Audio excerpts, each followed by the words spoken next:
Bu filmin amacı, kendini Müslüman olarak tanımlayanlar arasında yaygın olan Kur'an'la ilgili yanlış anlaşılmaları açıklamak ve bu yanlışları Kur'an'dan delillerle düzeltmektir.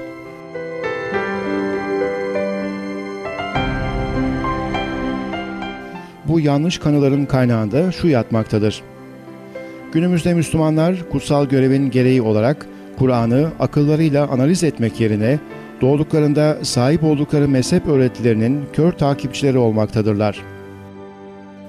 Yine çoğu Müslüman, din adamlarının dediklerini hiçbir sorgulamadan geçirmeden kesin doğru saymakta, hatta bu öğretilerin Allah'ın kitabı tarafından uygun görülüp görülmediğine aldırmamaktadır.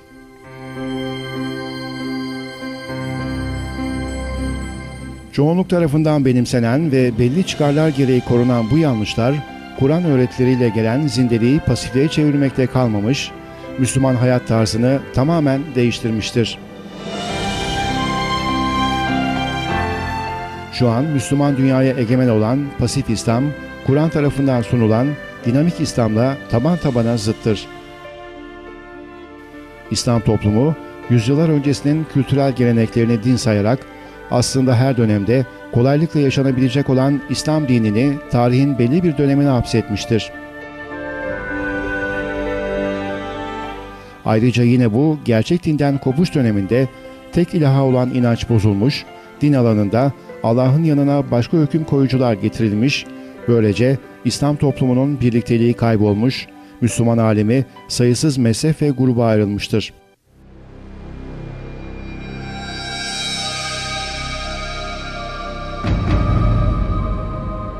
Günümüzde Müslümanlar Allah'a itaat etmek yerine insan ürünü zanlara, din adamlarına ve durumdan faydalanan her türlü ekonomik ve siyasi çıkar çevrelerine itaat eder hale gelmişlerdir. Allah'ın elçisinin görevi, insanlığı sırtındaki ağırlıklardan ve zincirlerden kurtarmaktır. Allah'ın elçisi olan Hz. Muhammed, bu görevi Allah'ın kitabında bahsettiği kutsal hükümleri uygulayarak yerine getirmiştir. Ancak İslam'ın düşmanları kavramlar ve doktrinler uydurup bunları Müslümanların arasında yaymış, sonuç olarak elçi tarafından gelen gerçek din bozulmuş ve daha çok insan yapımı bir din haline getirilmiştir. İslam'ın düşmanı olanların İslam adına dine soktukları bu yanlışların bir sonucu olarak günümüzde Müslümanlar peygamberin yok etmek üzere gönderildiği ağırlıkların ve zincirlerin baskısı altında inlemektedirler. Firavunlar yani politik istismarcılar, Hamanlar yani din bilgi ve sömürücüleri ve Karunlar yani ekonomi alanındaki sömürücüler Müslüman dünyada kontrolü ele geçirmiş durumdadırlar. Tüm bunların sonucunda İslam alemi sayısız parçaya bölünmüş ve kendisi dışındaki güçlere bağımlı hale getirilmiştir. Müslümanlar bu durumdan kurtulmak için gayret etmekte, ancak Kur'an'ın aydınlatıcı ışığı olmadan bunu başaramamaktadırlar. Dünya barışını sağlaması ve medeniyetin, bilimin, sanatın, teknolojinin meşalesini taşıması gereken Müslümanlar kendilerini aşağı ve çaresiz bir durumda bulmuşlardır.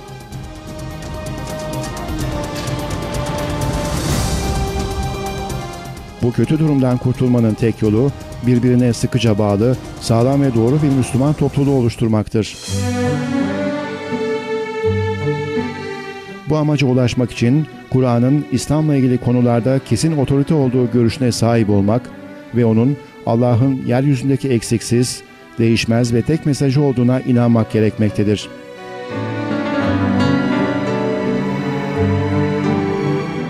Müslümanlar Allah'ın kitabı olan Kur'an'ın önemini anladığında ve onun öğretilerinden haberdar olduğunda İslam Rönesansı başlayacaktır. Bu film de bunu amaçlamaktadır.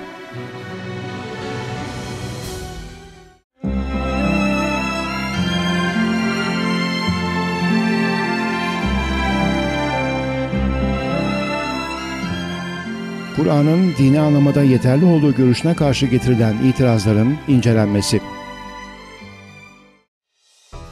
Yanlış iddia 1.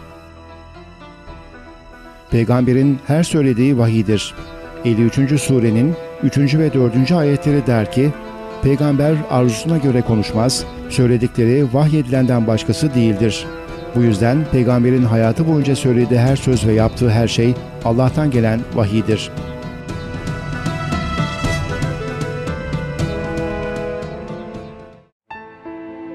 Düzeltme 1. Kur'an, Hz. Muhammed'in gün içindeki olağan konuşmalarıyla vahiy olarak ona indirilenler arasında net bir ayrım yapmıştır. Kur'an'a göre peygamberin günlük hayatta söyledikleri değil, sadece Kur'an Allah'tan gelen vahiydir.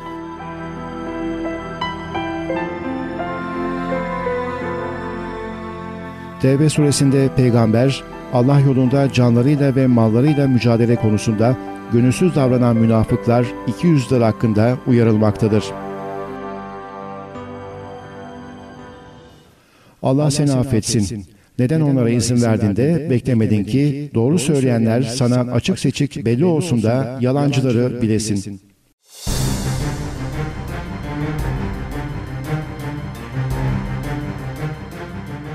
Yukarıdaki ayette peygamber yalancılarla doğru sözlü olanları birbirinden ayırt edilene kadar beklemeyip savaşta inananlarla olmak istemeyenlere izin verdiği için eleştirilmektedir. Eğer peygamberin her söylediği ve yaptığı Allah'ın vahyi olsaydı, peygamberin ikiyüzlülere savaşmamaları için izin vermesi Kur'an'da eleştirilir miydi? Bu ayet göstermektedir ki, peygamberin söylediği her söz ve yaptığı her eylem vahye dayanmaz. Arap suresinde peygamber yeni bir vahiy ile gelmediği zaman inanmayanların ona şu şekilde eleştiride bulunduğunu görüyoruz. Onlara bir ayet getirmediğinde onu da şuradan buradan derleseydin ya diye konuşurlar. Bu ayet açıkça gösteriyor ki peygamberin sıradan konuşmaları ilahi değildir. Eğer peygamberin her söylediği Allah'tan bir vahiy olsaydı, Allah onlara bir ayet getirmediğinde demezdi. Peygamberin ağzından çıkan her söz Allah'tan bir vahiy olsaydı, inanmayanlar peygamberin günlük hayatta ağzından çıkanlarla Allah'tan gelen vahyi birbirinden ayırt edemezlerdi ve yeni bir ayet getirmediği için peygamberi eleştiremezlerdi. Peygamber insanlara vahiy olarak sadece Kur'an ayetlerini getirmektedir. Ayetin devamı bu gerçeği daha da açık kılıyor.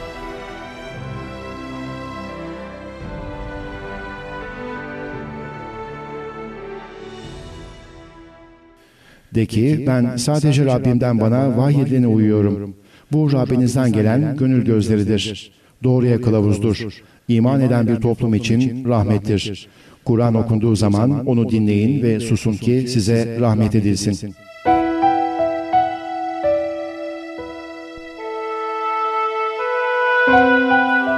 Tahrim suresinde peygamber Allah'ın helal kıldığı bir şeyi kendisine haram kılıyor. Ey peygamber! Eşlerinin hoşnutluğunu isteyerek Allah'ın sana helal kıldıklarını niçin haram kılıyorsun? Allah çok bağışlayandır, çok esirgeyendir. Yukarıdaki ayette peygamberin her söylediğinin ve her yaptığının vahiy olmadığını göstermektedir. Peygamber kendi aldığı kararlarla da hareket etmiştir. Aksi takdirde peygamber Allah'ın izin verdiğini kendisine yasaklayamazdı ve Allah da peygamberine helal kılınan bir şeyi kendisine yasakladığı için uyarmazdı.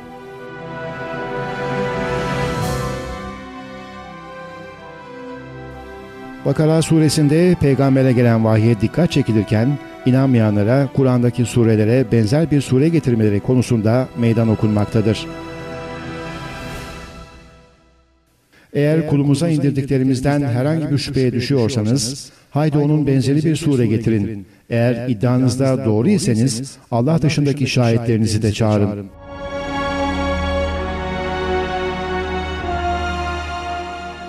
İnanmayanlardan peygambere indirilene benzer bir sure getirmeleri isteniyor. Biliyoruz ki sure, Kur'an'daki parçaların adıdır. Mezhepler tarafından Allah'ın vahyi olarak nitelendirilen hadis kitapları ve diğer geleneksel kaynaklar surelerden oluşmaz. O halde Allah'ın peygambere indirilenden kastı sadece Kur'an'dır. Maide suresinde inananlara canlarını sıkacak konularda soru sormamaları önerilmektedir.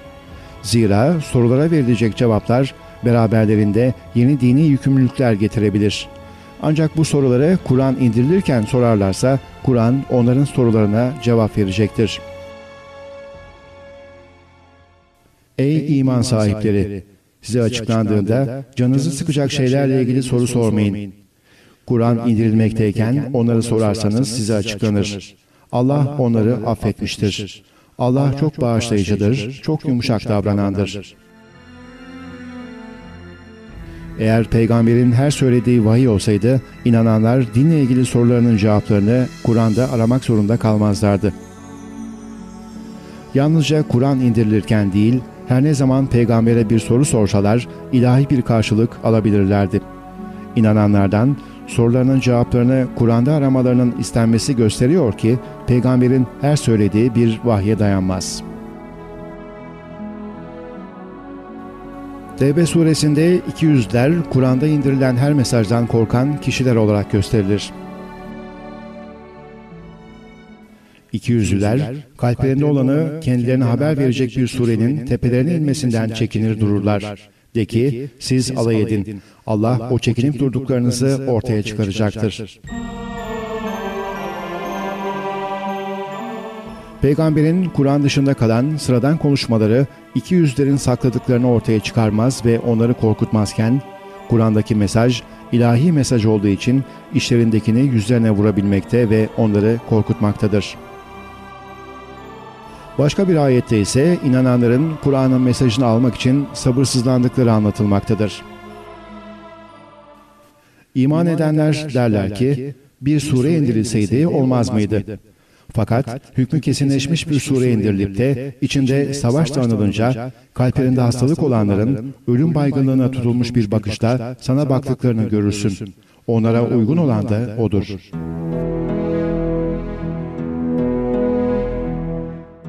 Eğer peygamberin hayatı boyunca her söylediği vahiy idiyse, inananlar neden peygamberin Kur'an dışındaki sözleriyle tatmin olmadılar? İnananların Kur'an'daki surelerin vahyedilmesini sabırsızlıkla beklemeleri sadece Kur'an'ın Allah'ın vahyi olduğunu göstermiyor mu? Hud suresinde Allah'ın tek vahyinin Kur'an olduğu belirtiliyor. Belki de sen, onlar ona bir hazine indirilseydi yahut beraberindeki bir melek gelseydi ya diyorlar diye göğsün sıkışıp daralarak sana vahyedilmekte olanın bir kısmını terk etmeye kalkarsın. Gerçek olan şu ki sen sadece bir uyarıcısın. Allah'sa her şey üzerinde bir vekildir. Yoksa onu kendisi uydurdu mu diyorlar. De ki öyleyse hadi onun benzeri uydurma 10 surede siz getirin. Eğer doğru sözlülerseniz Allah'tan başka çağırabildiklerinizi de çağırın. Yukarıdaki ayette geçen sana vahyedilmekte olan ifadesi peygambere indirilen vahyin tamamına karşılık gelmektedir. Burada geçen vahiy Kur'an'dır. Zira peygamberin getirdiği mesajı yalanlayanlara meydan okuyan Allah onlardan Kur'an'daki sureleri taklit etmelerini istemektedir. Allah inanmayanlara meydan okurken onlardan başka bir kitap ya da sözü taklit etmelerini istememektedir. Eğer peygamberin Kur'an dışındaki sözleri de vahiy olsaydı, o zaman meydan okumada inanmayanlardan sadece Kur'an surelerini taklit etmeleri istenmeyecekti. Allah tarafından indirilen, vahyedilen tek kaynak Kur'an'dır. Şimdi Necm suresinin ilk 4 ayetine bakalım. Battığı zaman yıldıza andolsun ki arkadaşınız ne saptı ne de azdı. O arzusuna göre de konuşmuyor. İndirilmiş bir vahiyden başkası değildir o. Peygamberin her sarf ettiği sözcük vahiy midir? Şu ana kadar üzerinde durduğumuz ayetler, peygamberin ağzından çıkan her sözün vahiy olmadığını bize gösterdi. Peki o zaman vahiy nedir? Vahyin ne olduğunu anlamak için Şura suresine bakalım. İşte böyle biz sana Arapça bir Kur'an vahyettik ki ülke ve medeniyetlerin anasını ve çevresindekileri uyarasın. ve toplanma günü konusunda da uyarıda bulunasın. Hiç kuşku yok, o günde bir bölük cennettedir, bir bölük ateşte. Allah bu ayete peygambere vahyedilenin Arapça bir Kur'an olduğunu söylüyor. Peygamberin Kur'an'da yer alan bir ifadesi de bunu destekliyor. Bu Kur'an bana vahyolundu ki onunla sizi ve ulaştığı herkesi uyarayım. Allah peygamberden Kur'an'da değinilmeyen işler hakkında diğer inananlara danışmasını istemektedir.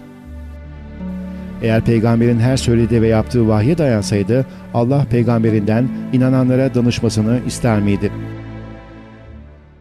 Yapılacak işler hakkında onlara danış. Kararını verdiğin zaman da artık Allah'a dayanıp güven. Çünkü Allah kendisine dayanıp güvenenleri sever. Tüm bu kanıtlar açıkça göstermektedir ki, peygamberin günlük hayattaki konuşmaları vahiy değildir.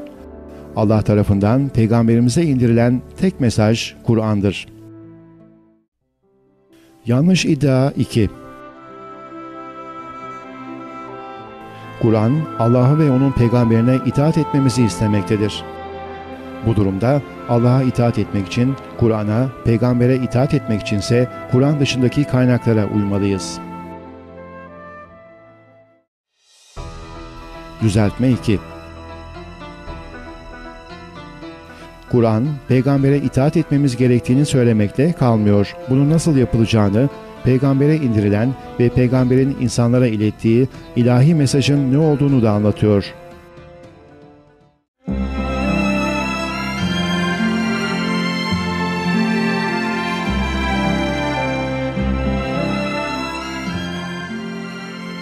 Allah'ın elçisinin Allah'tan aldığı ilahi mesaj nedir?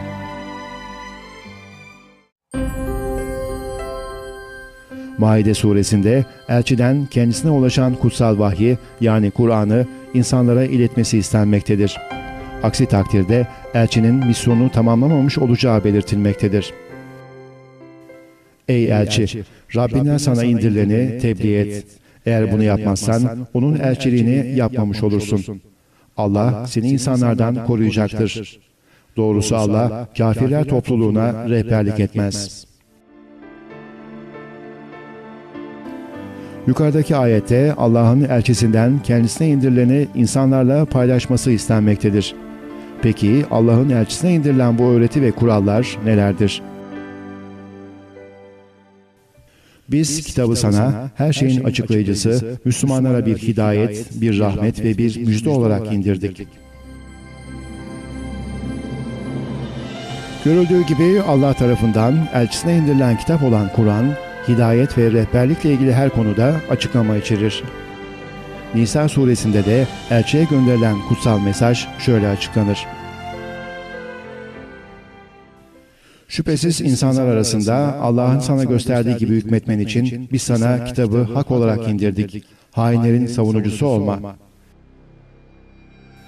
Bir kez daha görüyoruz ki Allah'ın kitabı olan Kur'an, Allah'ın elçisine gönderdiği kutsal mesaj olarak anılıyor. Allah elçisinden insanlar arasında bu mesajda hüküm vermesini istiyor.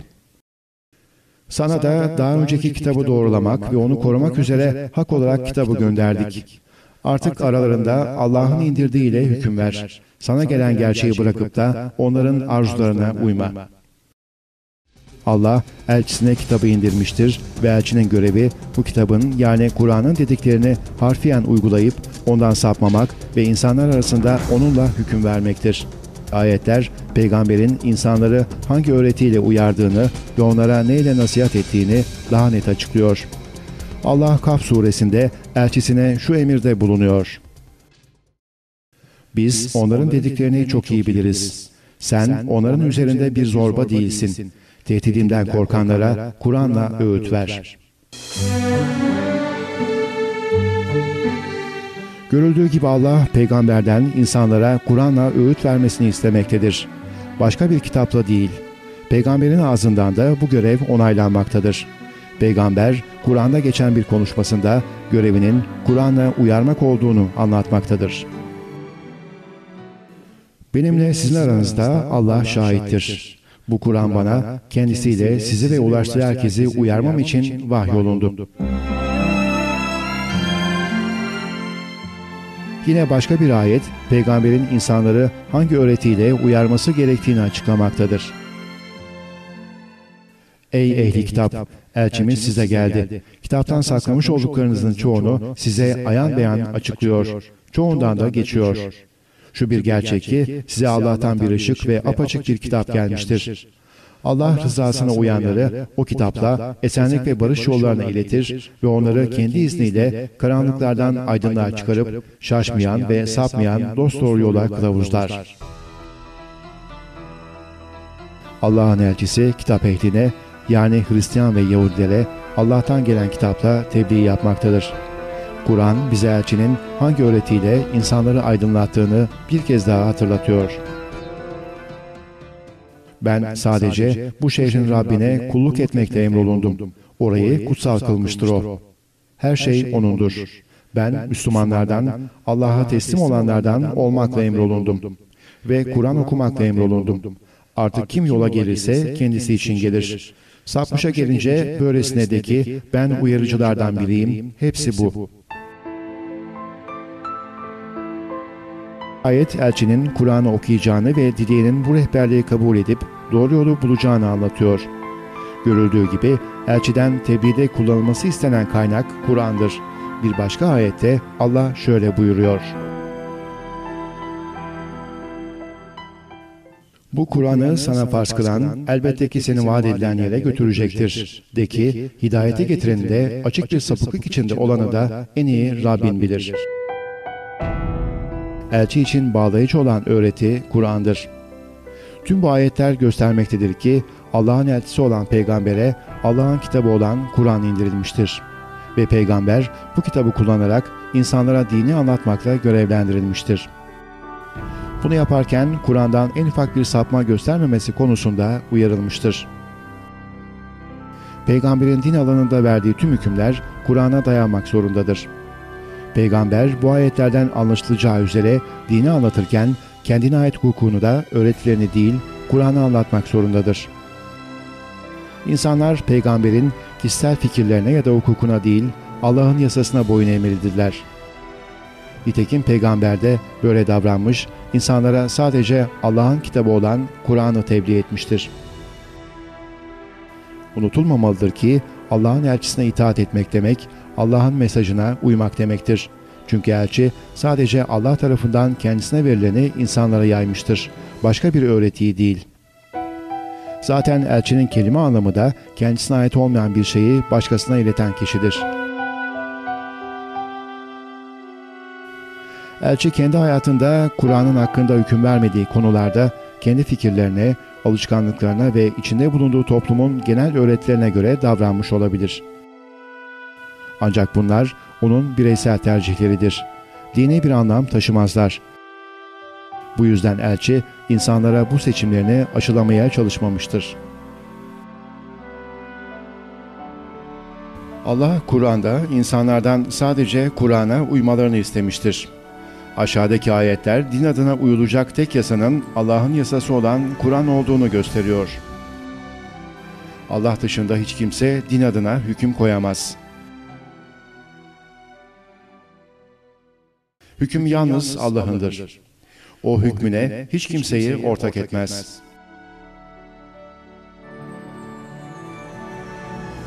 Bu ayetler göstermektedir ki Allah dışında hiç kimse din adına hüküm koyamaz.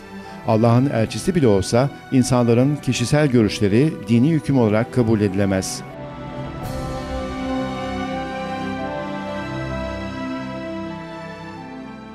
Hiçbir insanın Allah'ın kendisine kitap, hikmet ve peygamberlik vermesinden sonra insanlara Allah'ı bırakıp bana kul olun demesi mümkün değildir. Bilakis şöyle der: okutmakta ve öğretmekte olduğunuz kitap uyarınca Rabbe halis kullar olunuz.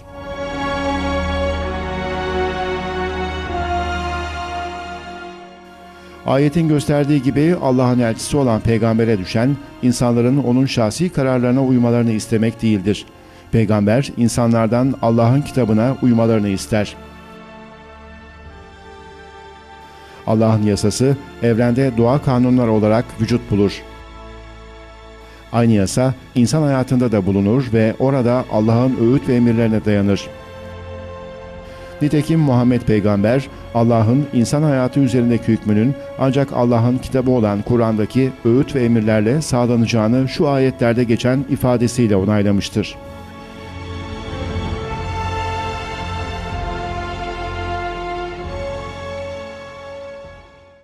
Allah size kitabı ayrıntılı kılınmış bir halde indirmişken Allah'ın dışında bir hüküm koyucu mu arayayım? Allah'ın elçisi sadece Allah'ın kurallarını iletir. İnsanlar Allah'ın elçisi aracılığıyla kendilerine ilettiği bu kurallara uymakla yükümlüdürler. Allah'ın elçisinin görevi Allah'ın kitabında yer alan yasaları uygulamaktır. Bu yüzden elçiye uymak, Allah'ın kitabına uymaktan başka bir şey değildir.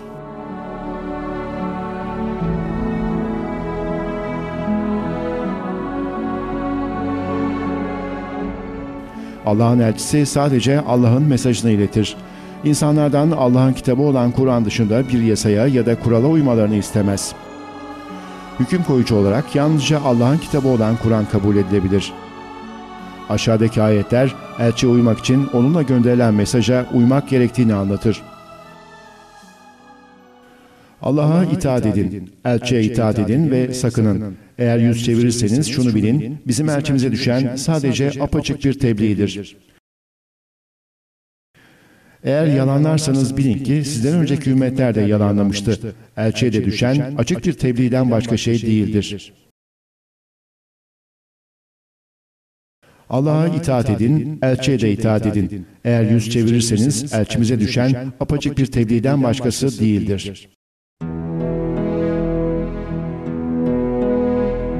Elçiye düşen açık bir tebliğden başkası değildir ifadesi, elçinin görevinin sadece Allah'tan geleni insanlara iletip, insanları onunla uyarmak olduğunu bildiriyor. Elçi, Kur'an'la kendisine iletilenler dışında dini kurallar koyamaz ve kişisel uygulamalarının din adına kabul edilmesini talep edemez. İtaat sadece elçi tarafından alınan ve insanlığa dağıtılan mesaja olmalıdır. Kur'an dışında bir kitap ilahi yol gösterici olarak kabul edilemez.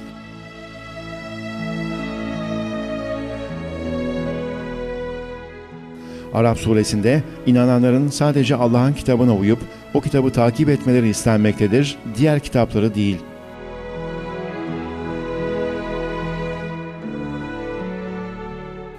Bir kitaptır bu, sana indirildi, onunla uyarıda bulunasın diye ve inananlar için bir öğüt ve düşündürme olarak. O halde bundan dolayı göğsünde bir sıkıntı olmasın. Rabbinizden size indirilene uyun, onun berisinden bir takım verilerin ardına düşmeyin. Siz ne kadar da az öğüt alıyorsunuz.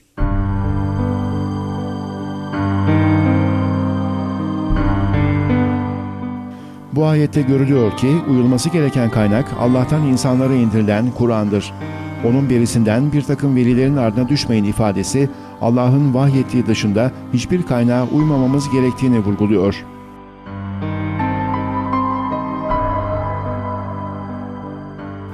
Allah elçisine şunu hatırlatıyor ki insanlar için Kur'an dışında bir kılavuz bulunmamaktadır.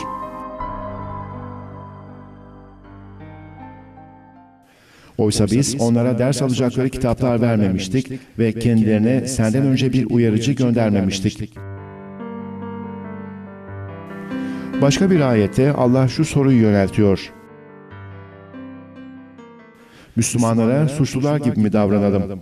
Neyiniz var? Ne biçim hüküm veriyorsunuz? Yoksa bir kitabınız var da onu mu okuyup duruyorsunuz? Ve içinde her dilediğinizi bulabiliyorsunuz.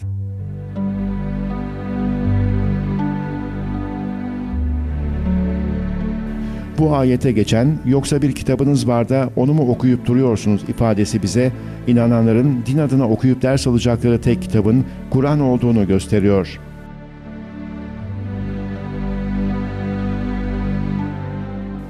Kur'an dışında ders alacağımız başka dini bir kaynak olmadığı şu ayette de destekleniyor. Veya onlara bir kitap verdik de ondaki bir delile mi dayanıyorlar? Doğrusu zalimler birbirlerine ancak aldatıcı sözler verirler. Zuhruf suresinde inanmayanlar için şunlar söylenmektedir. Onlara bundan önce bir kitap verdik de ona mı dayanıyorlar?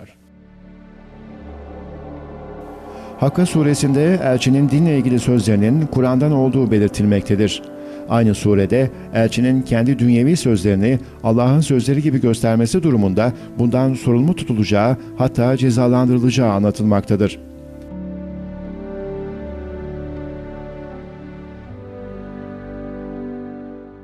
Eğer bize atfen bazı sözler uydurmuş olsaydı elbette onu kıskıvrak yakalardık. Sonra onun can damarını koparırdık. Hiçbiriniz buna engel de olamazdınız.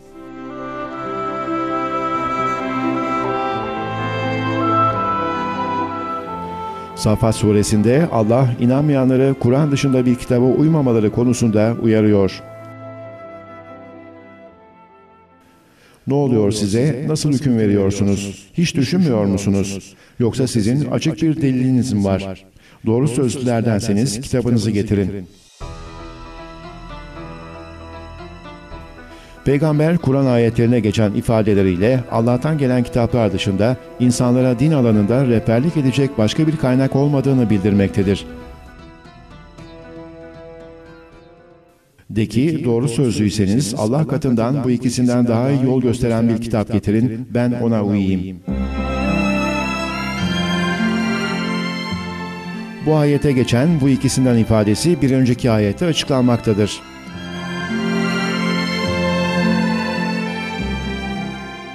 Fakat hak, katımızdan kendilerine geldiğinde şöyle dediler: Musa'ya verilenin aynısı buna da verilseydi ya. Bunlar daha önce Musa'ya verileni inkar etmemişler miydi? Şöyle demişlerdi: birbirini destekleyen iki büyü ve dediler, biz bunların ikisine de inanmıyoruz.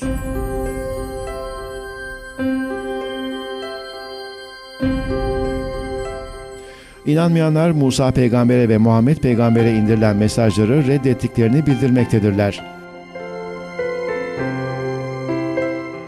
Yukarıdaki ayet, Allah'ın indirdiği kitap olan Kur'an ve onunla aynı mesajı taşıyan ve yine Allah tarafından Musa peygambere indirilen kitap dışında insanlar tarafından oluşturulmuş bir kaynağın din alanında yol gösterici olamayacağını vurgulamaktadır. Allah kitabını indirmiş, inananlardan bu kitaptaki kurallarına uymalarını istemiştir. İnananlara düşen bu kurallara uymak, saf olan dine ilaveler sokmamaktır.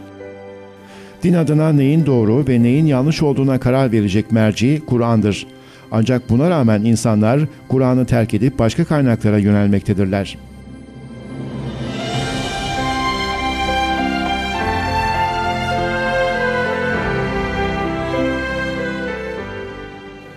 Kitabın indirilmesi üstün ve bilgi olan Allah'tandır. Şüphesiz sana bu kitabı hakla indirdik. Öyleyse dini yalnızca ona has kılarak Allah'a ibadet et. Gözünüzü açıp kendinize gelin.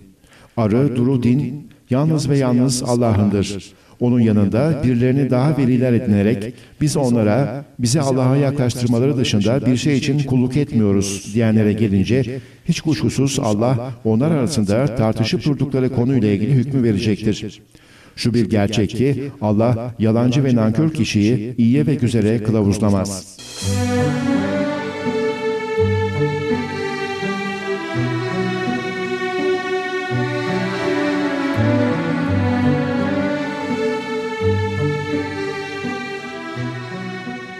Allah'a, Kur'an'ı takip ederek kulluk etmeli, dini Allah'a has kılmalıyız. Bunu yaparken bizi Allah'a daha çok yaklaştıracaklarını düşünerek Allah dışındakilere kulluk etmemeliyiz.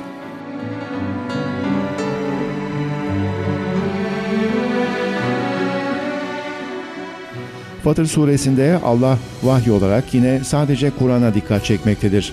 Allah, peygambere Kur'an'ın indirildiğini ve Müslümanların Kur'an'ı kutsal yol gösterici olarak almaları gerektiğini vurguluyor.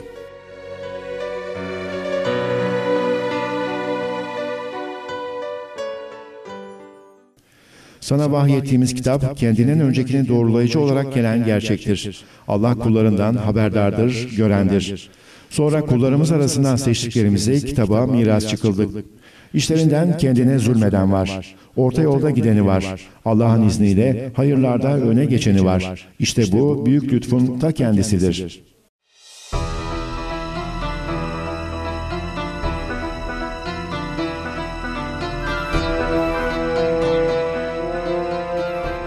Görüldüğü gibi Allah kullarına miras olarak kitabını bırakıyor, başka bir kaynağı değil.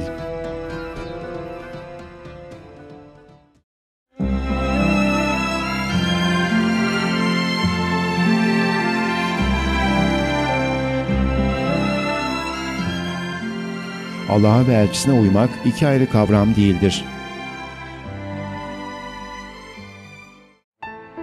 Kur'an'a bakınca şunu görmekteyiz ki Allah'a ve elçisine itaat iki ayrı kavram değildir. Bu yüzden Allah'a uymak için Kur'an'a, elçiye uymak içinse Kur'an dışında başka kitaplara uymalı görüşü hatalıdır. Kur'an ayetlerinin gösterdiği gibi Allah ve elçisi tek bir hukuk ve itaat kaynağına karşılık gelir.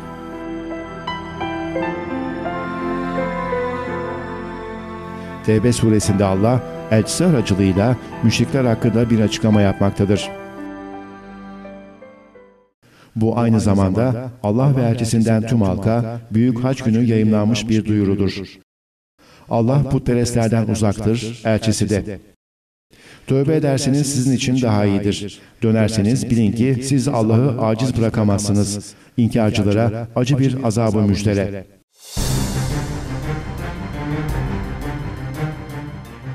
Bu ayetteki duyuru insanlara elçi tarafından ulaştırılmıştır. Ancak ayeti bu duyurunun Allah'tan ve elçisinden geldiği ifade edilmektedir. Şurası açıktır ki elçi müşriklere Allah'ın bu duyurusu dışında bir duyuru yapmamaktadır. Bu duyurunun Allah ve elçisinden geldiğinin söylenmesi gösteriyor ki Allah ve elçisi iki ayrı kural kaynağı değildir. Allah tüm kutsal kuralların kaynağıdır, ancak Allah bu kuralları herkese tek tek anlatmayı tercih etmemiş, bir elçi seçerek kutsal mesajını insanlara onun aracılığıyla ulaştırmıştır.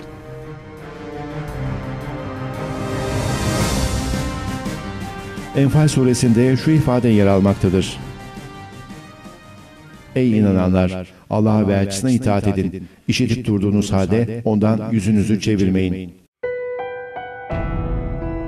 İnananlardan Allah'a ve elçisine itaat etmeleri istenirken ayet, işitip duyduğunuz halde ondan yüz çevirmeyin ifadesiyle sona ermektedir. Buradaki ifadede çoğul zamir olan onlardan değil, tekil zamir olan ondan kelimesinin kullanılması anlamlıdır. Çünkü Allah ve elçisi iki ayrı dini kaynak getirmezler. Allah'ın gönderdiği ve elçisinin inananlara ilettiği mesaj tektir, o tek kaynak Kur'an'dır. İtaat ve boyun eğmenin yöneleceği tek otorite Allah'tır. Ancak Allah her kuluyla tek tek görüşmediği için insanlar arasından birisini seçip yasalarını ve emirlerini o kulu aracılığıyla diğerlerine iletmiştir. Allah'ın mesajını diğer kullara ulaştıran bu kişiye peygamber ve elçi denir. O kişi peygamberdir çünkü Allah mesajını ona iletir. Aynı zamanda o kişi elçidir çünkü mesajı kendisine saklamaz, diğer kullara iletir. Elçi, insanları bu yasalara uymaya çağırmakla kalmaz, kendisi de bu yasaya uymakla yükümlüdür. Elçi fikirlerini değil, kutsal mesajı insanlara iletir. Elçinin dini anlamda Kur'an dışında getirdiği bir söz yoktur.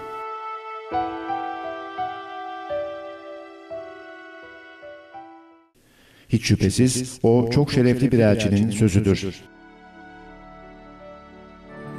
Bu ayet gösteriyor ki elçinin sözüne uymak onun yaymaya çalıştığı mesaja yani Kur'an'a uymaktır. Bu yüzden Allah Nisa suresinde şöyle demektedir. Elçiye itaat eden Allah'a itaat etmiş olur.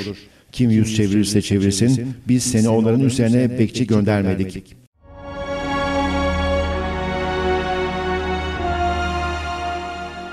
Elçiye itaat etmek, onun kişisel görüşlerine itaat etmek değildir. Elçiye itaat, ona elçiliğinin gereği olarak indirilen ilahi mesaja itaat etmektir. Bu yüzden Allah ve elçisi iki ayrı kaynak değildir. Allah'a ve elçisine itaat, tek bir kaynağa yani Allah'ın indirdiği kitaba uymakla mümkün olur. Yanlış iddia 3. Elçinin görevi Kur'an'ı sadece bir postacı gibi iletmek değildir. O bu ilahi mesajı açıklamanın yanı sıra onun üzerine yorum yapmakla da yükümlüdür. Birçok Kur'an ayetinde ona kitaptan bilgi verildiği söyleniyor. Peygambere verilmiş olan Kur'an'ın bilgisi ve tefsiri geleneksel din kitaplarında bulunmaktadır. Bu durumda Kur'an teoriyi oluştururken geleneklerin derlendiği eserler Kur'an'ın tefsiri, açıklaması konumundadır. Düzeltme 3. Bakara suresi 129. ayete geçen, kendilerine kitabı ve bilgileri öğretecek, onları temizleyip arındıracak bir Resul ifadesinden de anlaşılacağı gibi, elçinin tek görevi insanlara Kur'an'ı okumak değildir.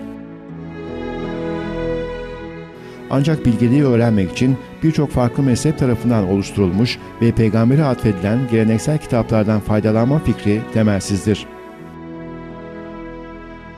Peki bu durumda elçi kitabın bilgisini nasıl öğretmiştir? Biz bu açıklamaları nereden bulabiliriz? İşte bu önemli soruların cevaplarını yine Kur'an veriyor. Allah Kur'an'ın kendi kendisini açıklayan bir kaynak olduğunu söyleyerek Kur'an'ı anlamak için başka hiçbir geleneksel kaynağa ihtiyacımız olmadığını belirtiyor. Kur'an gerçekten de bu yönüyle sıradan kitaplardan çok farklıdır. Genelde kitaplarda belli bir konu bir yerde tartışılır ve böylece her konuyla ilgili bölüm başlıkları altında ele alınır. Buna karşın Allah'ın kitabında konular kitap boyunca çeşitli bölümlere dağıtılmıştır.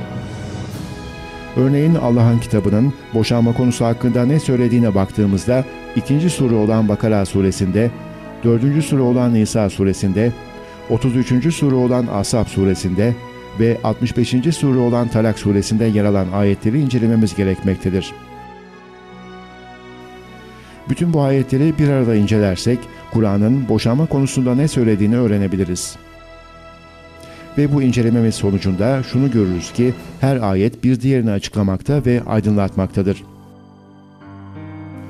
Allah bu metodu kullanarak, yani bir konuyu Kur'an boyunca farklı yerlerde tekrar ederek, Kur'an'ın kendi kendisini açıklamasını mümkün kılmıştır.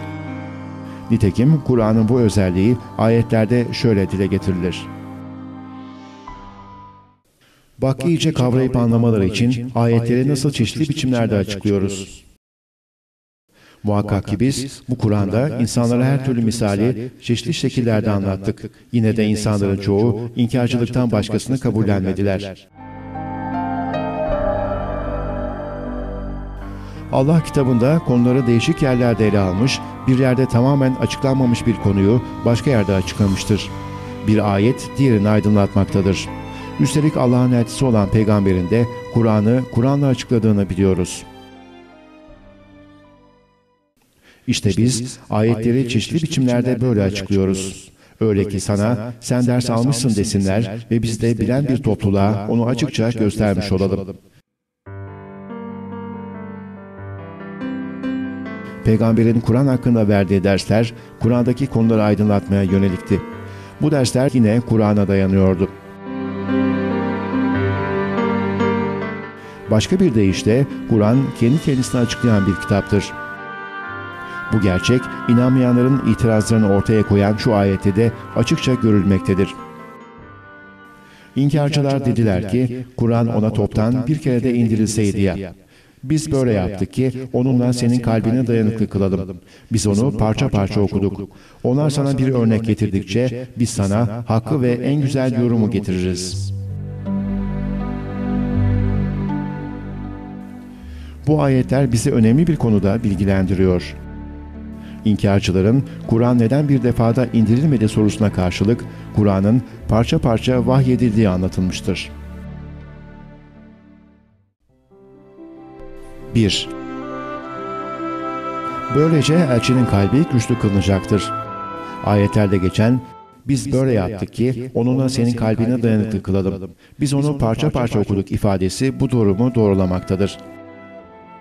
Böylece elçi cesaretlendirilmiş, Kur'an ayetlerinin vahyi esnasında güçlü olması konusunda tembihlenmiştir. 2. Böylece inkarcıların sorularına ve getirecekleri itirazlara Kur'an tarafından tatmin edici cevaplar verilecektir. Onlar sana bir örnek getirdikçe biz sana hakkı ve en güzel yorumu getiririz ifadesi bu gerçeğe işaret eder. 3. Kur'an'ın parça parça indirilmesinin bir diğer amacı ise Allah'ın kitabının en kusursuz şekilde açıklanmasını sağlamaktır.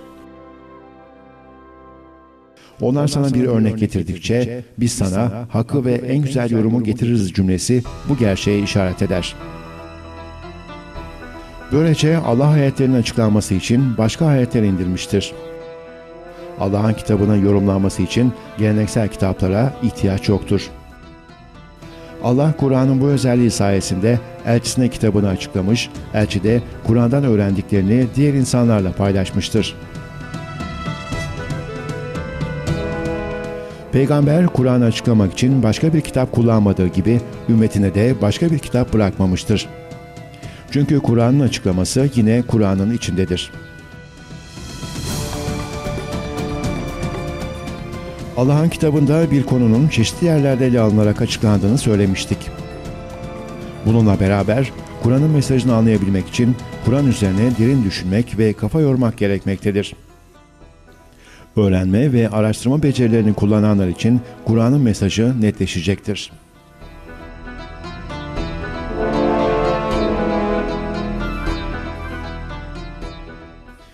Derin derin düşünen bir topluluk için ayetleri böyle ayrıntılı olarak veriyoruz. İyice araştırıp kavrayan bir topluluk için ayetleri biz tam bir biçimde ayrıntılı kıldık. Allah bizleri Kur'an üzerine kafa yormak ve onun üzerine derin derin düşünmekle öğütlemiştir. Sana bu mübarek kitabı ayetlerini düşünsünler ve aklı olanlar öğüt alsınlar diye indirdik.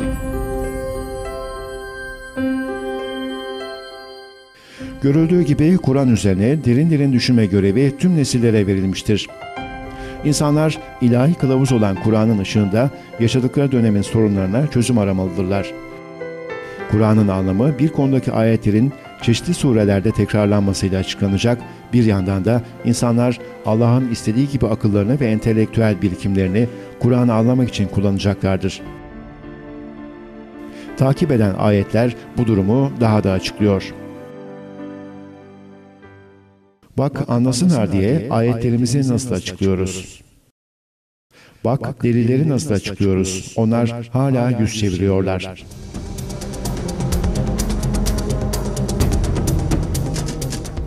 Allah Kur'an'ın müfessiri yani açıklayıcısıdır.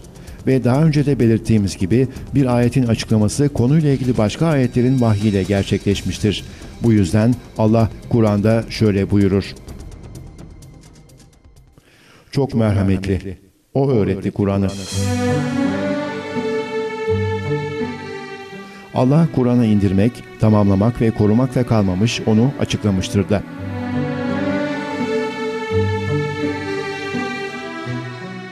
Onu aceleye getirip dilini oynatma.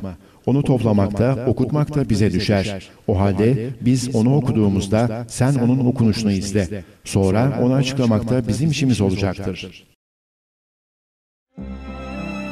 Yanlış iddia 4. Ashab suresi 21. ayette şöyle denilmektedir. Yemin olsun Allah'ın elçisinde sizin için Allah ve ahiret gününü arzu edenlerle Allah'a çok ananlara güzel bir örnek vardır. O halde geleneksel din kaynaklarına ve peygambere isnat edilen hikayelere bakmalıyız.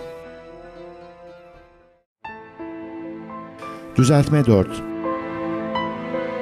Elçinin örnek teşkil ettiği konular, mesela onun dini konularda nasıl davrandığı Kur'an'da belirtilmiştir. Onun Kur'an'da anlatılan bu kişiliği örnek alınmalıdır. Onu örnek almak için öncelikle Kur'an'ı dikkatlice okumak gerekmektedir. Aslında tam da bu yüzden Allah'ın kitabında Hz. Muhammed üzerine tanık olacak kişilerin Kur'an'ı derinlemesine bilen kişiler oldukları anlatılmıştır. İnkara sapanlar, sen gönderilmiş bir elçi değilsin diyorlar. De ki, benimle sizin aranızda tanık olarak Allah, bir de yanında kitap bilgisi bulunanlar yeter. Peygamberin örneğini izlemek için sadece Allah'ın kitabındaki bilgileri edinmek yeterlidir. Öyle olmasaydı Allah bu ayette tanık olmak için gerekli bilgiyi kitabın bilgisiyle kısıtlamaz, onun yanına başka kitapların bilgisini de eklerdi. Ashab suresinde geçen güzel bir örnek ifadesini anlayabilmek için peygamberin hayata nasıl davrandığını ve onun hayatına yön veren prensipleri bilmemiz gerekir. Bu durum Yunus suresinde şöyle açıklanmaktadır.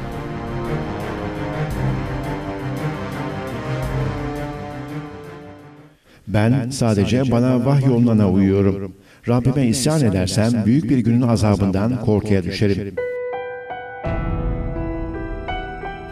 Bu ayetin de gösterdiği gibi Allah'ın elçisi olan peygamberimiz gibi davranmak, onu kendimize örnek almak için ona vahyedilene yani Kur'an'a uymalıyız.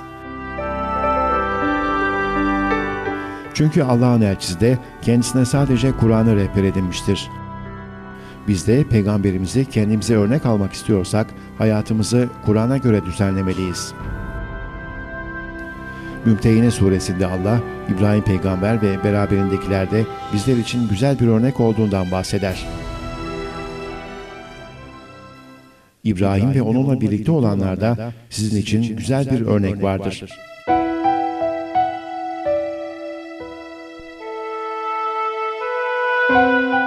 Peki peygamberimizin örneğini hadis kitaplarında bulmalıyız diyen kişiler bu ayet için ne diyecekler? Bu ayete bize öğütlenen İbrahim peygamberin örneğini bulmak için geleneksel kitaplara ve ona atfedilen uydurmalarına mı bakmalıyız? Elbette hayır. İbrahim peygamberin inananlar için örnek olacak davranışlarını da Kur'an'da bulmalıyız. Nitekim birçok ayet bize İbrahim peygamberin karakteri hakkında bilgi vermektedir. İnananlar işte bu ayetlerde geçen davranışları kendi hayatlarında uygulamalıdırlar. Yanlış iddia 5. Peygambere Kur'an dışında ona benzer bir vahiy daha indirilmiştir. Kur'an'a benzeyen bu kaynak peygamberin davranışlarını içerir ve bu kaynak hadis kitaplarında bulunur. Düzeltme 5. Allah, Kur'an'a benzer ya da denk bir kaynak olduğunu kesin bir şekilde reddetmiştir. De ki, andolsun, bu Kur'an'ın bir benzerini ortaya koymak üzere insan ve cin toplulukları bir araya gelseler, birbirlerine destek de olsalar, onun benzerini ortaya getiremezler. Peki Kur'an, bu ayette gördüğümüz gibi kendisinin bir benzeri olmadığını söylerken, Allah'ın elçisine Kur'an'ın benzeri bir kaynak verildi diyebilir miyiz? Tur suresinin aşağıdaki ayeti durumu daha da netleştirecektir. Tur suresinde inanmayanlara şu şekilde meydan okunuyor. Yahut onu kendisi uydurdu mu diyorlar. Hayır, onlar inanmazlar. Eğer doğru iseler onun benzeri bir hadis getirsinler. Allah kendisine inanmayanlara Kur'an'a benzer bir hadis yani söz getirmeleri konusunda bu ayetle meydan okuyor. Allah eğer doğru sözlü iseler onun benzeri bir hadis getirsinler diyerek hiçbir hadisin, hiçbir sözün Allah'ın kitabına benzer ya da denk olamayacağını vurguluyor. Bakara suresinde de hiç kimsenin Allah'ın kitabına denk ya da benzer bir şey ortaya koyamayacağı söyleniyor. Eğer kulumuza indirdiklerimizden herhangi bir şüpheye düşüyorsanız, hadi onun benzeri bir sure getirin. Eğer iddianızda doğru iseniz Allah'tan başka şahitlerinizi de çağırın. Bunu yapamazsınız ki elbette yapamayacaksınız. Yakıtı insanlar ve taşlar olan cehennem ateşinden sakının. Çünkü o ateş inkarcılar için hazırlanmıştır. Yukarıdaki ayetler Kur'an'a benzer ya da denk bir sözün olamayacağını açıkça gösteriyor. Yanlış iddia 6. Kur'an, rehberlik için gereken her şeyi içermez, dinle ilgili konularda kaynak olarak yeterli değildir. Düzeltme 6.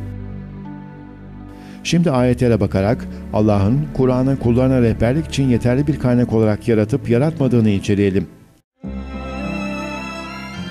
Kur'an, kutsal rehber olarak gereken her şeyi içerir. Sana bu kitabı indirdik ki her şey için ayrıntılı bir açıklayıcı, bir kılavuz, bir rahmet, Müslümanlara da bir müjde olsun. Yemin olsun ki Resullerin hikayelerinde aklını ve gönlünü çalıştıranlar için bir ibret vardır. Bu uydurulacak bir hadis değildir. Aksine o, kendisinden öncekileri tasdikleyici, her şeyi ayrıntılı kılıcıdır. İnanan bir topluluk içinde bir kılavuz ve bir rahmettir.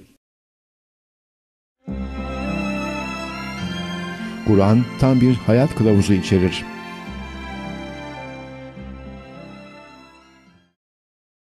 Rabbinin sözü doğruluk ve adaletle tamamlanmıştır. Onun sözlerini değiştirecek kimse yoktur. O, işitendir, bilendir.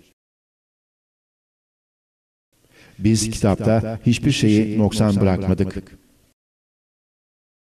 Eğer yeryüzündeki ağaçlar kalem olsa, denizde arkasında 7 deniz daha katılarak yardımcı olsa, Allah'ın kelimeleri tükenmez. Allah üstündür, bilgedir.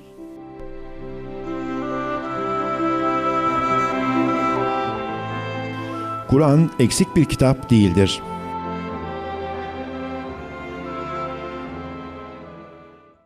Allah size kitabı ayrıntılı kılınmış bir halde indirmişken, Allah'ın dışında bir hüküm koyucu mu arayayım?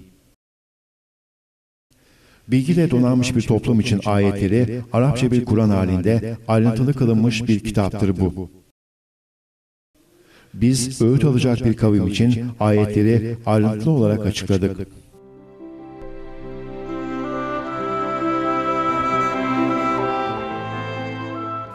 Kur'an açık ve yalın bir kitaptır, anlam açısından muğlak değildir. Elif, Lam, Ra. Bu bilge ve her şeyden haberdar olan tarafından ayetleri sağlamlaştırılmış, sonra da açıklanmış bir kitaptır. Ha, Mim. Apaçık kitaba andolsun ki biz anlayıp düşünmeniz için onu Arapça bir Kur'an kıldık. Eğer düşünüp anlıyorsanız ayetlerimizi size açıklamış bulunuyoruz.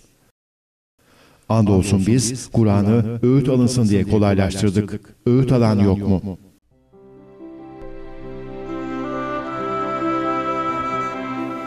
Kur'an inananlar için yeterlidir.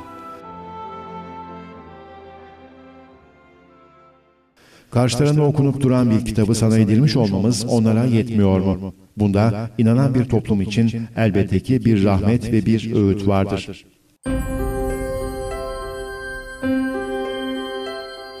Tüm bu ayetler kesin olarak göstermektedir ki Allah'ın kitabı tamdır. Kutsal rehber olarak yeterlidir. Dini ilgilendiren konuları açıklar, anlamı açıktır. İnananlar için yeterlidir ve tüm zamanlar içindir.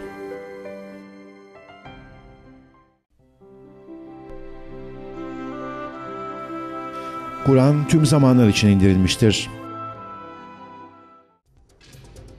Allah'ın Kur'an'da verdiği kutsal rehberlik kalıcıdır, tüm zamanlar içindir.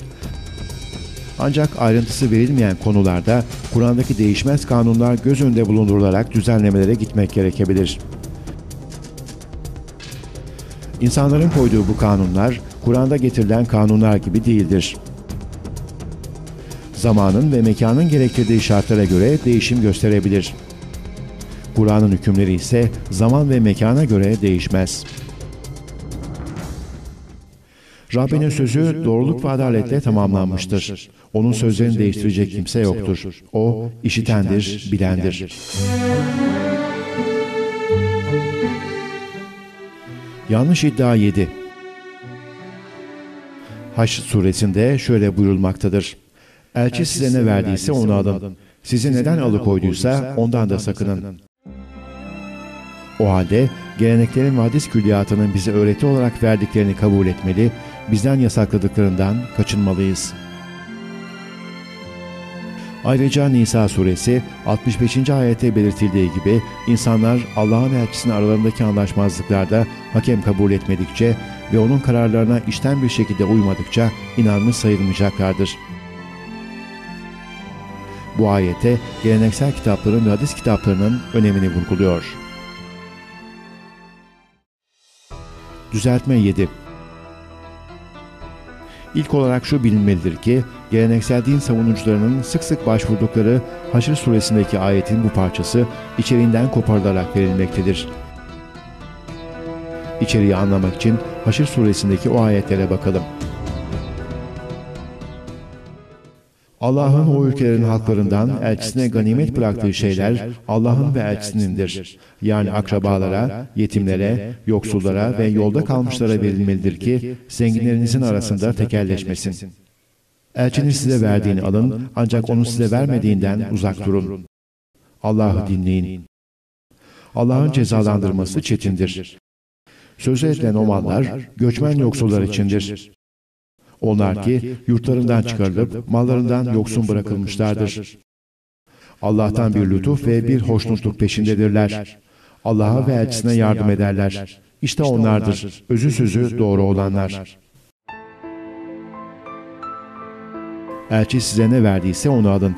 Sizi neden alıkoyduysa ondan da sakının ifadesi, peygamberin insanlar arasında yaydığı öğretileriyle ilgili değil, ganimetlerin ihtiyaç sahiplerine dağıtımı ile ilgilidir.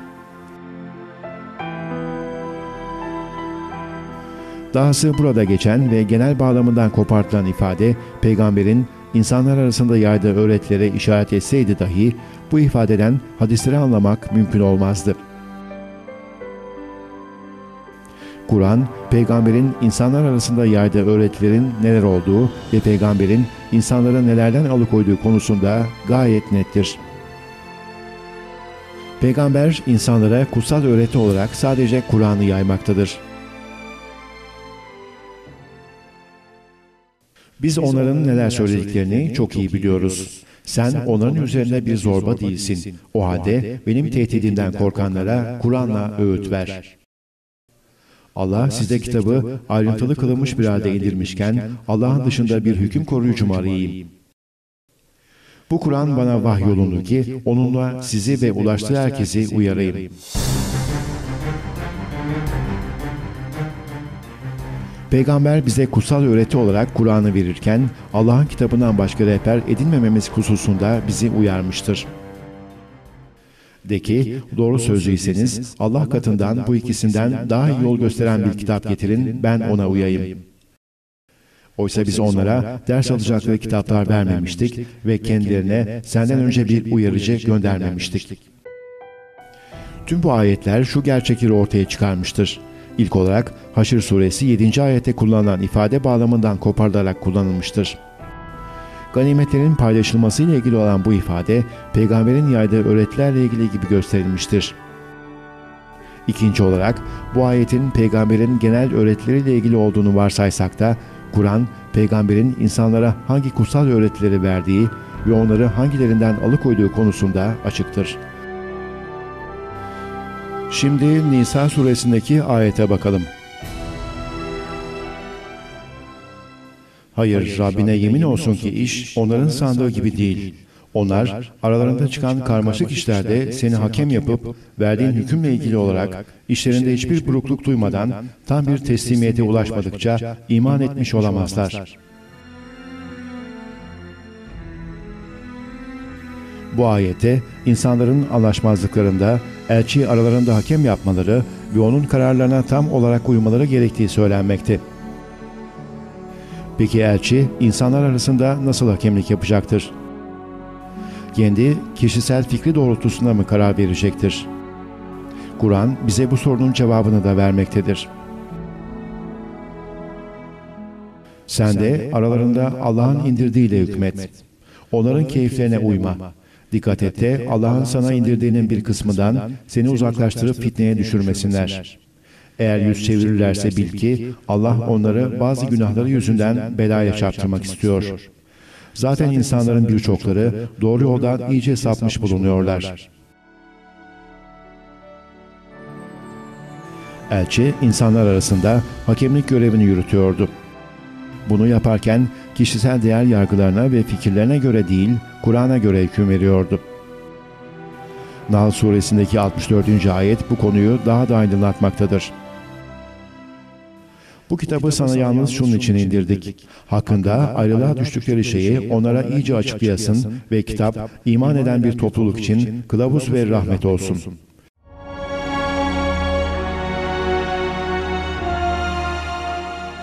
Sonuç olarak tüm bu ayetlerin gösterdiği gibi peygamber insanlar arasında hüküm verirken Allah'ın kitabını kullanmıştır ve insanlar arasındaki anlaşmazlıklar başka bir kaynak ya da fikirle değil Kur'an'la çözülmüştür. Yanlış iddia 8. Vahiy iki türlüdür. Birincisi vahiy metlu, yani Kur'an'da yer alan ve inananlara okunan vahiydir. İkinci tip vahiy ise vahiy gayri metludur ki bu tip vahiy Kur'an'da yer almaz. Bu ikinci tip vahiyi gelenek ve hadis kitaplarında bulabiliriz.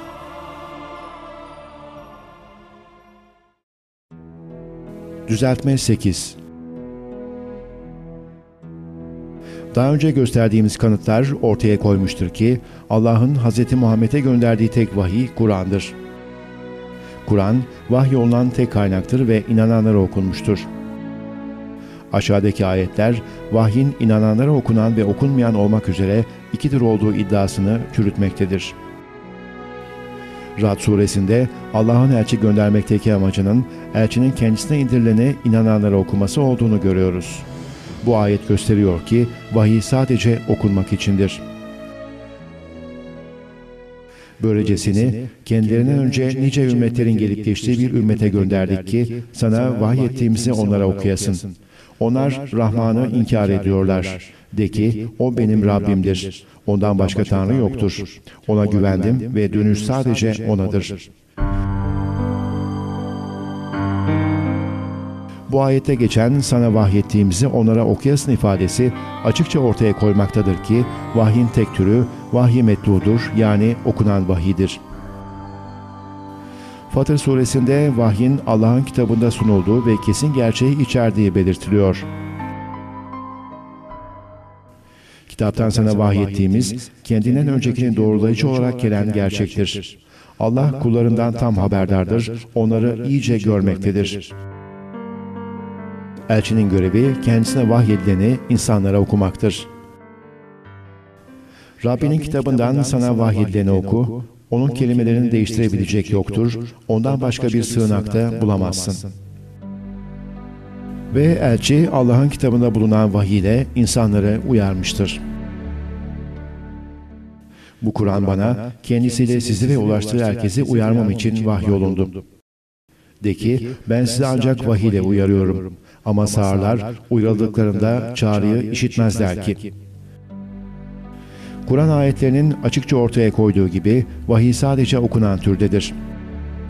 Peygambere okunan ve okunmayan olmak üzere iki çeşit vahyin geldiği iddiası Kur'an tarafından onaylanmaz.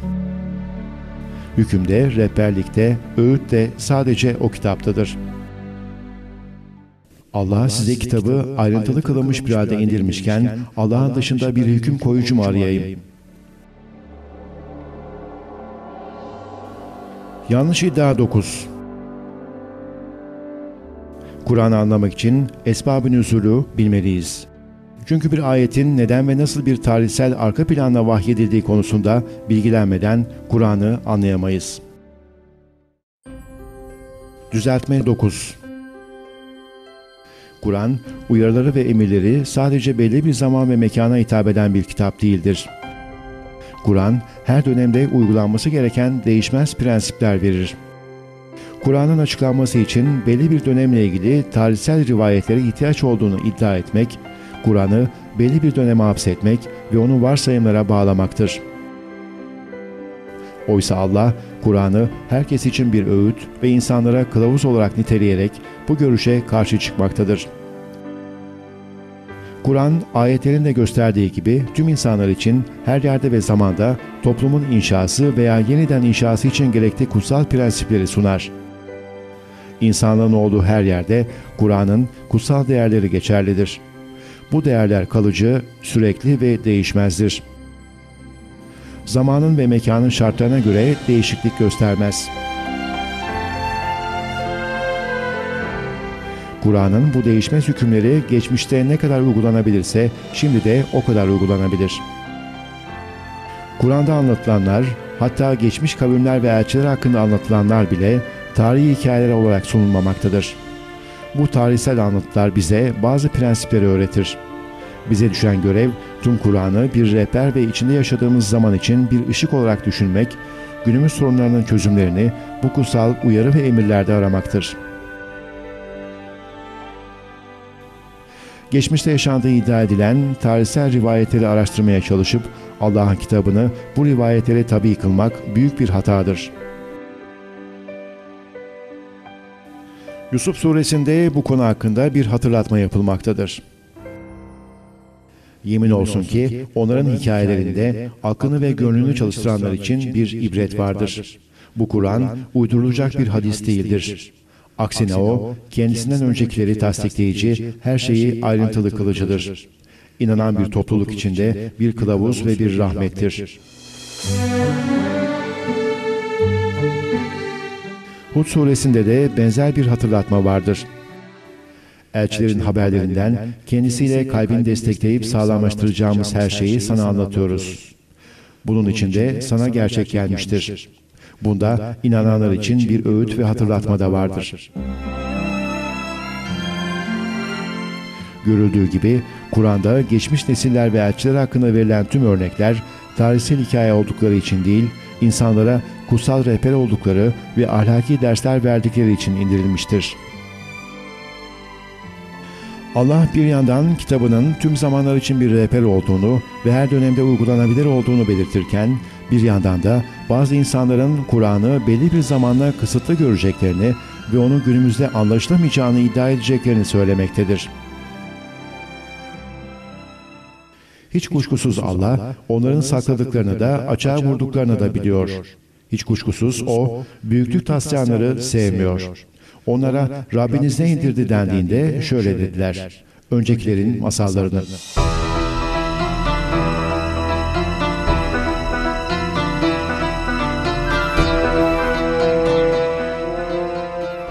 Şunların hiçbirine itaat etme. Yemin edip duran, aşağılık, kötüleyen, söz götürüp getiren, hayrı engelleyen, saldırgan, günahkar, kaba ve kötülükle damgalı, mal ve oğullar sahibi olmuş diye. Ayetlerimiz ona okunduğunda şöyle der: daha öncekilerin masalları. Allah'ın kitabını belli bir dönemle kısıtlamak, inanmayanların yaptığı bir eylemdir.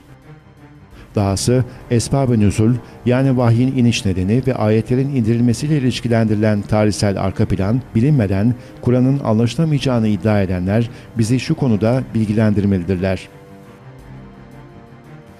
Allah'ın kitabını bağımlı kıldıkları külliyat, Kur'an'ın her ayeti hakkında tarihsel koşulları içeriyor mu?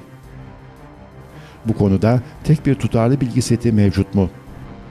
İslam dünyası bu konuda hatasız, çelişkisiz bir kaynağı mı sahip, yoksa her mezhebin kendine ait bir esbab-ı nüzulü mü var? Kuşkusuz Allah'ın tutarsızlıklardan uzak, anlamı açık olan, her dönem uygulanabilen kitabını eksik, kendi içinde ve bilimin verileriyle çelişkili, bir kısmının belli mezheplerce reddedilip bir kısmının kabul edildiği, Kur'an'ın vahyi sürerken doğmamış insanlar tarafından zanna dayanarak ve sapkınca toplanmış bir kaynağa bağımlı kılamayız. Kur'an, yorumlanması için birbirleriyle çelişen ve mantığa aykırı olan bu rivayetlere ihtiyaç duymamaktadır. Kur'an'ın dediği gibi zan hiçbir zaman kesin gerçeğe eşit olamaz. Yeryüzünde olanların çoğunluğuna uyacak olursan seni Allah'ın yolundan şaşırtıp saptırırlar. Onlar ancak zanna uyarlar ve onlar ancak yalan söylerler. Yanlış iddia 10. Kur'an bazı ayetlerinde elçinin, kitabın ve hikmetin bilgisini vermekle görevli olduğunu belirtir. Kitapla Kur'an kastedilirken, hikmetle Kur'an dışında okunmayan, peygambere verilmiş ve gelenek kitaplarına bulunan gizli bir vahiy kastedilir.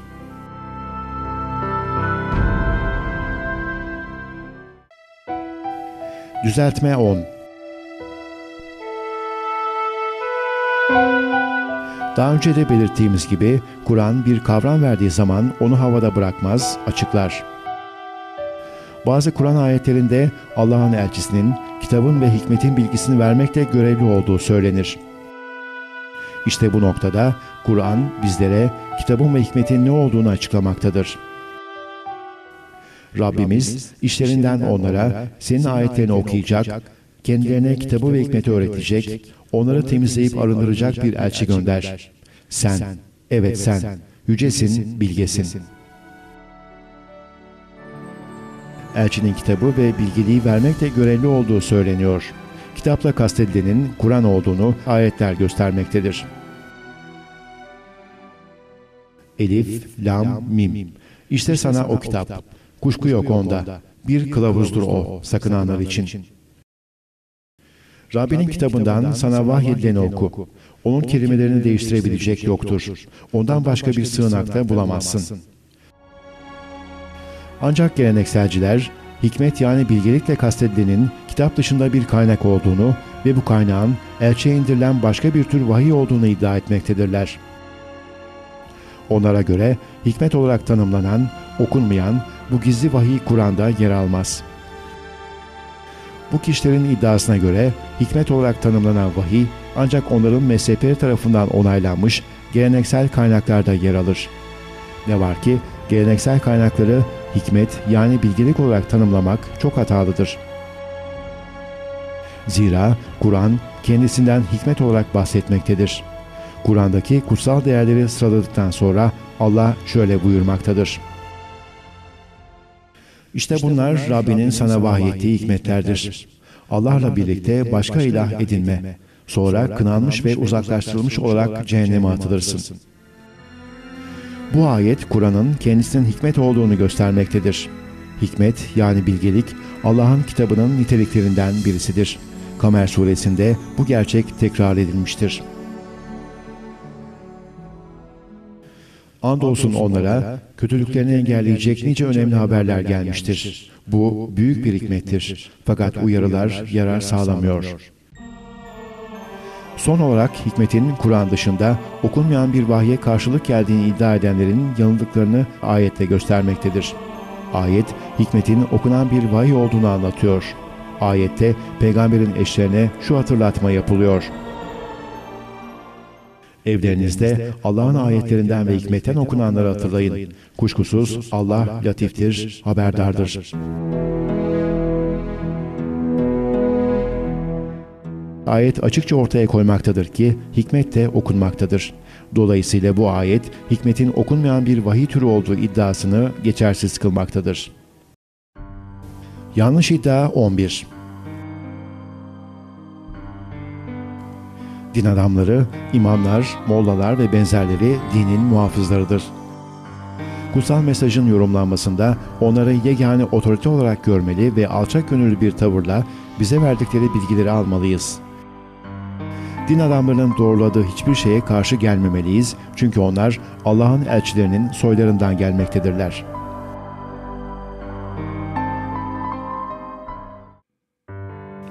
Düzeltme 11.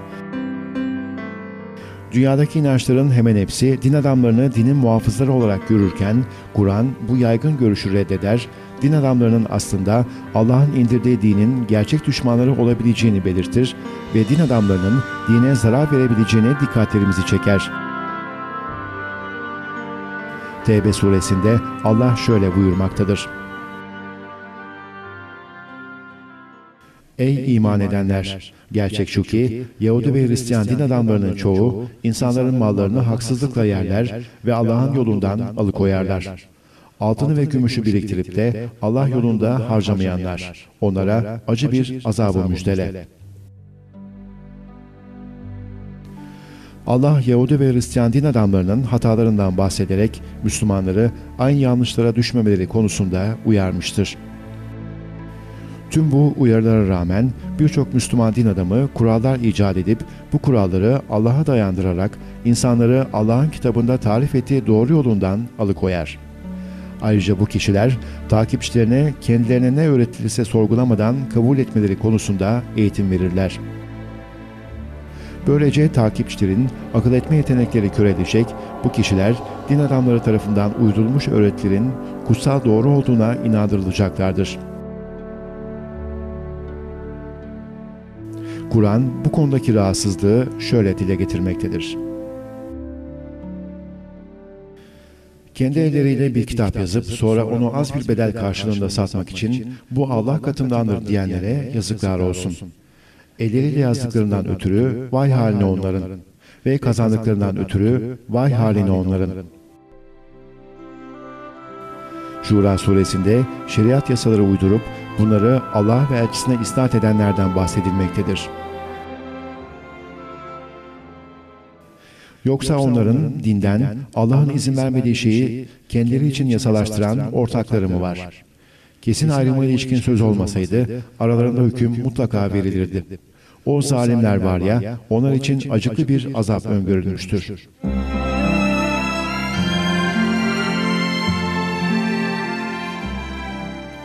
Allah'ın bizlere verdiği en mükemmel armağanlardan birisi düşünme yeteneğidir. Bu yeteneği akıllıca kullanmalıyız. Kur'an bizi bir şeyi onun doğruluğuyla ilgili akılcı kanıtlar bulmadan kabul etmememiz konusunda uyarmaktadır. Kaynağı ne kadar dindar olursa olsun. Hakkında bilgin olmayan şeyin ardına düşme. Çünkü kulak, göz ve gönlün hepsi bundan sorumlu tutulacaktır. Hiçbir bilgiyi Allah'ın bize verdiği akıl ve duyuların süzgecinden geçirmeden kabul etmemeliyiz. Herhangi bir fikri veya fikir sahibini körü körüne, kutsal kaynağa bakıp doğruluğunu kontrol etmeden takip etmek trajik sonuçlara gebedir. Kur'an bu konuda şunu söylemektedir. Hepsi toplu halde Allah'ın huzuruna çıkmış olacaklar. Ezilip horlananlar, büyüklük taslayanlara diyecekler ki, biz sizin isteyicilerinizdik. Şimdi siz Allah'ın azabından bir kısmını bizden uzaklaştırabilir misiniz? Cevap verecekler, Allah bize kılavuzluk etseydi, elbette biz de size kılavuzluk ederdik. Şimdi inleyip feryat etsek de, sabretsek de bir, sığınacak hiçbir yerimiz yok. Körü körüne takip edenlerle liderleri, yargılama gününde birbirlerini reddedeceklerdir. O zaman izlenenler, kendilerini izleyenlerden uzaklaşıp gitmişlerdir. Azabı gördüler artık. Aralarındaki bağlar parçalanıp koptu. İzleyenler şöyle demiştir. Ne olurdu bir kez daha imkan verilse de şunların bizden uzaklaştıkları gibi biz de onlardan uzaklaşsak. Böylece Allah yapıp ettiklerini pişmanlığa dönüştürür. Artık ateşten çıkamazlar.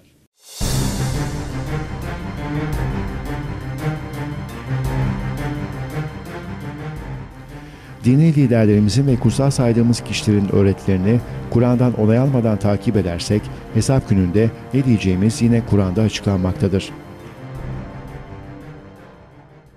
Ve derler ki, Rabbimiz, biz efendilerimize, büyüklerimize itaat ettik de bizi yoldan saptırdılar. Rabbimiz onlara 2 kat azap ver, onlara büyük bir lanetle. Hesap günü Allah bizleri sadece Kur'an'dan sorumlu tutacağı için ahiretle ilgili hazırladığımız bu kritere göre yapmalıyız. Düşünme ve akıl etme yetenekleri çok özel armağanlardır. Bizlere düşen hiçbir bireyin ya da grubun Allah vergisi armağanları elimizden almasına izin vermemektir. Aksi takdirde Kur'an'da anlatılan sonuçlarla karşı karşıya gelmemiz kaçınılmazdır. Unutmayalım ki dünyada binlerce din bilgini vardır ve bu kişilerin öğretileri birbirinden çok farklıdır. Bu durumda bu kişilerin hepsi Allah'ın dinini öğretiyor denebilir mi? Elbette hayır. Allah bu konuda şunu söylemektedir. O bir grubu doğru yola iletti, bir grupta sapıklığı hak etti. Çünkü onlar Allah'ı bırakıp şeytanları kendilerine dost edindiler. Böyleyken kendilerinin doğru yolu olduklarını sanıyorlar. Bir insanın Müslüman olabilmesi için Allah'ın isteklerini bilmesi gerekir. Eğer Allah'ın Kur'an'da açıkladığı isteklerini bilmezsek, neyin doğru, neyin yanlış olduğuna nasıl karar verebiliriz?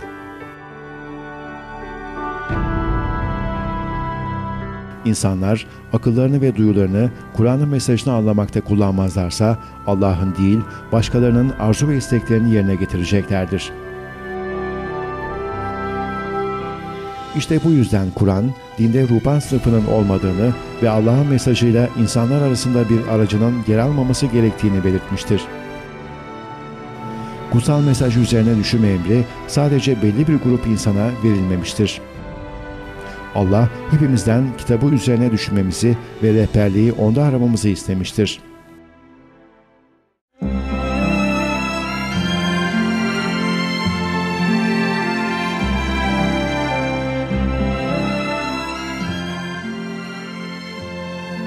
Sonuç, dinin tek kaynağı Kur'an'dır.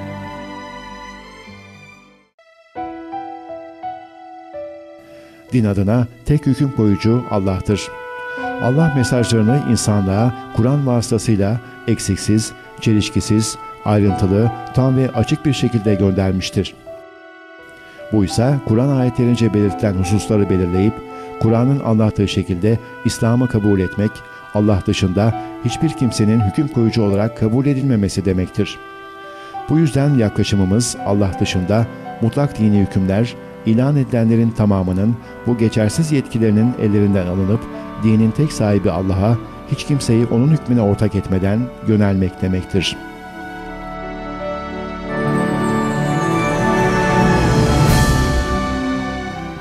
Kur'an'ı insanlara ileten, ilk Müslümanları örgütleyip, kendisi de dini konularda yalnız Kur'an'a uyan Peygamberimiz, Kur'an'ın dışında bir dini kaynağı insanlara sunmamış, yazdırmamış ve öğretmemiştir.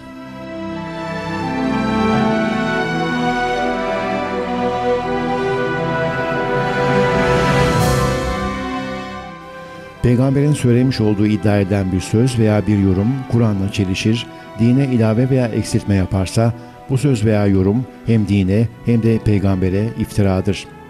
Dinin tek kaynağı Allah'ın kitabı Kur'an'dır.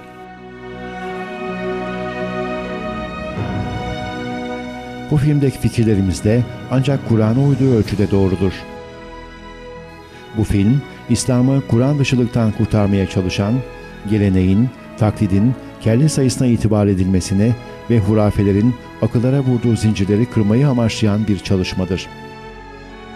Bu film, Kur'an'da anlatıldığı şekliyle İslam'ı anlama yolunda ufak bir katkıda dahi bulunursa amacımıza ulaşmış olacağız.